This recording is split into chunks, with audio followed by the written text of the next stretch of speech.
What's going on, guys? It's Jimmy here. Welcome to our daily show where we discuss the fourth stimulus package update, stimulus check update, daily news, everything going on here in our country, in Washington, D.C., with money, investing, the stock market, everything you need to know about on a daily basis. If you're new to our YouTube channel, make sure to subscribe down below. It's completely free to do so you don't miss out on videos that come out here every day on our channel at 10 a.m., 3 p.m. and 8 p.m. Eastern Standard Time.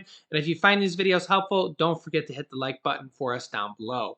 We got a lot to talk about, so let's just jump right in. More than half of all U.S. states will be raising their minimum wage in 2022. 26 states to be exact. Now remember that the federal minimum wage has not been raised since 2009. And there's still a lot of states that have their minimum wage at $7.25 per hour, which is insane. Now, the third stimulus check package, the American Rescue Plan that was passed in March, the Democrats, which passed it on their own in the House, the Senate, and signed by President Biden, they tried to pass a $15 federal minimum wage, but the Senate parliamentarian said it should not be passed through the reconciliation process, and they were not able to pass it in the Senate, and thus it wasn't included in that package. But we are seeing an increase here in 2022 by 26 different states here. Here is the states that are going to increase their minimum wage in 2022. The state of Washington will be $14.49 per hour for employees who have reached the age of 18, based on a 5.83% increase in the cost of living. The state of Oregon, the state minimum wage is tiered with the highest rate in the Metro Portland area at $14 per hour. $14.75 effective on July 1st, 2022. California will be $15 per hour for businesses with 26 or more employees, $14 per hour for smaller employees, and the minimum wage for small employers will reach $15 per hour in 2023. Interesting that they have a different hourly wage there for small and, I guess, medium-sized employers. Montana is $9.20 per hour, up 45 cents. You see a drastic difference there in states. Nevada is $9.75 per hour, just across the state line of California there. For employees who do not receive health benefits to increase to $10.50 on July 1st. $8.75 per employee for employees who do receive health benefits. Wow, what a difference across the state line where it's $15 an hour for California. Colorado, $12.56, up from $12.32. Wow, they gave them a whole, 24-cent raise. Arizona, $12.80, up from $12.15. New Mexico, $11.50, up from $10.50. The minimum wage will be $12 in 2023. South Dakota, $9.95, up from $9.45. I guess they didn't want to go that extra 5 cents to make it $10 an hour. Minnesota, $10.33 per hour, up from $10.08 per hour. For employees of large employers with an annual gross volume of 500,000, small employers must pay a minimum wage of $8.42. Pretty low there. Illinois, $12 per hour, up from $11. The minimum wage is scheduled to reach $15 an hour in 2025. Missouri, $11.15, up from $10.30. Michigan, $9.87, up from $9.65, a raise of a whole 22 cents. The state of Ohio, $9.30, up from $8.80, up 50 cents. Virginia, $11 an hour, up from $9.50, so an increase of $1.50. The increase is part of a series to reach $15 an hour by 2026. The state of Florida, $11 per hour, up from $8.65, That's a pretty big raise. A constitutional amendment approved by voters in November 2020 will increase the minimum wage to $11 on September 30th, 2022, and go up to $15 an hour by 2026. So they're going to go from $8.65 to $15 an hour by 2026. That will almost double the minimum wage in Florida over the next several years.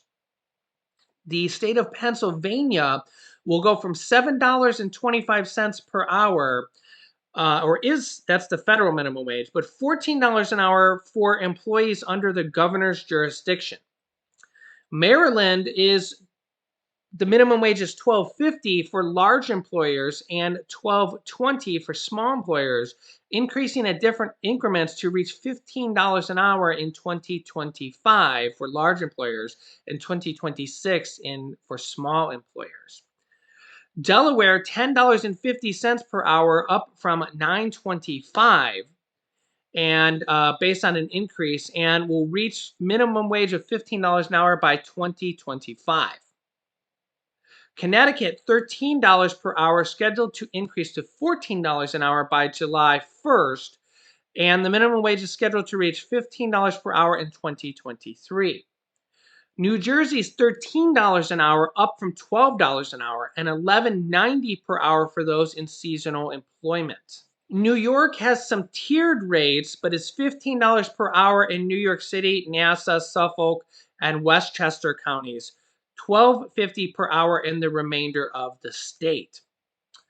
Massachusetts, $14.50 per hour, an increase of 75 cents, and will reach $15 an hour by 2023. Rhode Island, $12.25 per hour, up from $11.50, and will reach $15 an hour by 2025. Vermont, $12.55 an hour, which is an 80-cent increase from $11.75 per hour in 2021. And the state of Maine is getting an increase from $12.15 to $12.75 per hour.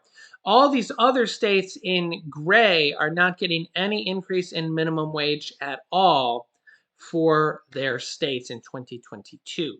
Let me know your thoughts. Do you think minimum wage should be $15 an hour across the nation? Do you think it should stay how it is, as it is, with inflation pretty high? Studies have shown if employers have to pay more for, basic things like you go to McDonald's, Walmart, and everything, and if they have to pay more for labor, it does bring the cost of everything up a little bit. But people have to make a living wage. So there is kind of a little bit of a battle there. Let me know your thoughts in the comments. Senator Bernie Sanders says today 18 million Americans have gone without filling a prescription from their doctors because they could not afford the cost. Let me repeat that. 1 in 10 people in America today are going without medicine they've been prescribed because of the cost. That to me is an outrage.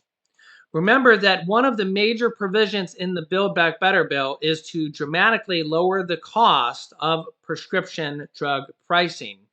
And that is one of the things they are trying to pass with the Build Back Better package. And one of the stimulus provisions here that is on the table is to lower the cost of prescription drugs for tens of millions of Americans.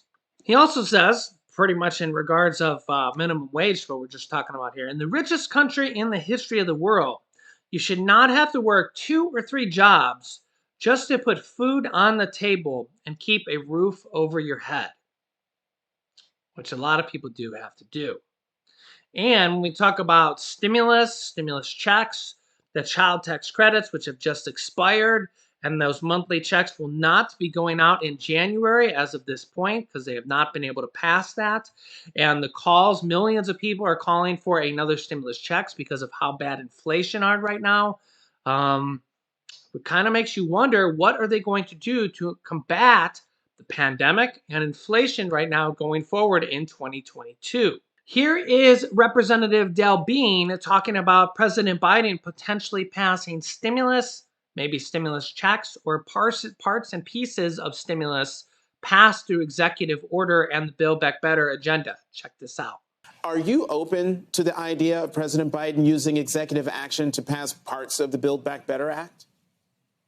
Well, I think we have to be clear that we need long-term durable policy, and executive action can be helpful, but it does not provide durable policy. That's Congress's role. And so I think Congress needs to act. And especially we look at things like the child tax credit, the only way we're going to extend that is through passing legislation. We are a co-equal branch of government. We have to do our part. So then what's the best way forward for legislation? Well, we're going to continue those discussions to look at how we bring policy together. Sometimes policy goes through rough passages along the way to finally getting it passed. And part of it is having a discussion about the impact we're seeing. And the child tax credit is a great example. We have seen incredible impact just in the last 6 months. Those first checks went out in July. We have, as of November, 3.8 million children who've been lifted out of poverty across our country. Families being able to put food on the table, pay bills, buy essentials for their kids like diapers or clothing. This has been an incredible tax break for middle-class families, and we need to keep it going. And the data is very, very strong. This creates huge opportunities for our kids long into the future. And the way that we're going to make a difference is by keeping it going. We need to keep it going. So, Congresswoman Del Bene, as the chair of the moderate New Democrat coalition, I'm wondering, have you spoken to Senator Manchin about a possible way forward? I have not spoken to him about a way forward right now. I think when we go back in January, those conversations will continue because we have to talk about the data, what we've seen, but how important it is that we make a difference for families. People want to see governance work. They want to see us get things done. As the chair of the New Dems, most of us represent purple districts across the country, and folks on both sides of the aisle want to see governance work. That's the opportunity we have between the House and the Senate to show them. We made that happen with the infrastructure bill. We can show them it can happen with Build Back Better. But there's more work we have to do to get there. And again, it's important that we have long-term durable policy that families can count on. How imperative, leave aside what could possibly be in the final Build Back Better Act, but how imperative is it that a Build Back Better Act gets passed out of the Senate, passed out of the House again, and on the president's desk for his signature so that you and your colleagues can go out and campaign on it? If that doesn't happen, would that be a disaster for Democrats going into 2022?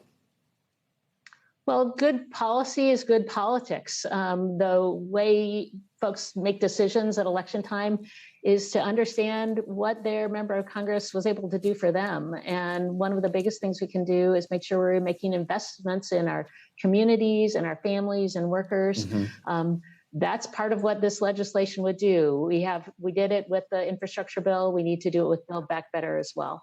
Yeah, and that's kind of the thing right now with the pandemic getting so bad right now, with the U.S. having record amount of cases. We have 543,000 new cases in the U.S. here, a new record high.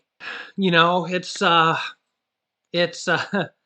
we're in the thick of it. We're in the worst part of the pandemic right now. So we have states passing new stimulus packages, billions of dollars. We have both Republican lawmakers and Democratic lawmakers calling on new stimulus packages now to be passed. And it only makes sense because that's exactly what stimulus packages are. They are to combat the virus in multiple different ways, to help out people, to help out the economy, to provide funding for medical supplies, for states, for people, for the economy, for everything, right? Every aspect of it. So, and with virus cases being at an all-time high here in the U.S., it only makes sense, right? There's kind of no way to say no to it, right? We're at the worst of it. So we have multiple states hitting all-time highs as well. In fact, I wouldn't be surprised if nearly every state hits an all-time high here within the next few days. I mean, each state's a little bit different, right? It's not necessarily the case that every single state's going to hit an all-time high. But as a country, we did hit an all-time high. So we're at the absolute worst that we have been in new cases. And new cases means that new people are being infected. Now, that means that a lot of people are dealing with this right now, and then that means more people being infected. And when you have 500,000 people in just one day getting infected, think about how many other people they're in contact with that could be spreading it as well. And that's just in one single day, guys. Think about the next day and the next day and the next day. So yeah, we got a long road ahead of us here to figure all this out. So your Congress needs to act, the president needs to act, Republicans need to help. It's not just a Democratic or a Republican thing here, right? We're a country as a whole here. It's the whole United States here. It's not just Democrats. It's not just Republicans. I mean, we're one nation. We're one country, and it shouldn't just be one party. You could let me know your thoughts on that, but it should not just be one party, at least in my opinion. I mean, the virus isn't Democratic or Republican. Um, and I mean, we're at an all time high here, and funding for a lot of these programs and a lot of states are running out of supplies. And I think that we're going to probably see hospitals at capacity here just by the sheer number of people being infected, right? So, yeah, and it's it's getting out of control here. So let me know your thoughts here. I'll keep you up to date here with everything going on here in our country, in Washington, D.C., with the stimulus, with the virus, with everything you need to know about on a daily basis. If you haven't subscribed yet, down below, make sure to subscribe to our YouTube channel. It's completely free to do so. All you need to do is click the subscribe button and then click the bell icon next to the subscribe button so you don't miss out on new videos, which come out every day at 10 a.m., 3 p.m., and 8 p.m. Eastern Standard Time. You can also click the share button down below to share this video with your family and friends so that they can watch this video and join our family of subscribers as well. You can click this video here to watch my newest video next. And this video is a really good video I did, which shows you how to apply for 12 months of getting your rent paid, getting your mortgage paid up to $80,000, and getting utility assistance up to $1,500, all from the last stimulus package, and it's available right now. So click on one of those videos next. Thanks, guys, and I will see you in the next video.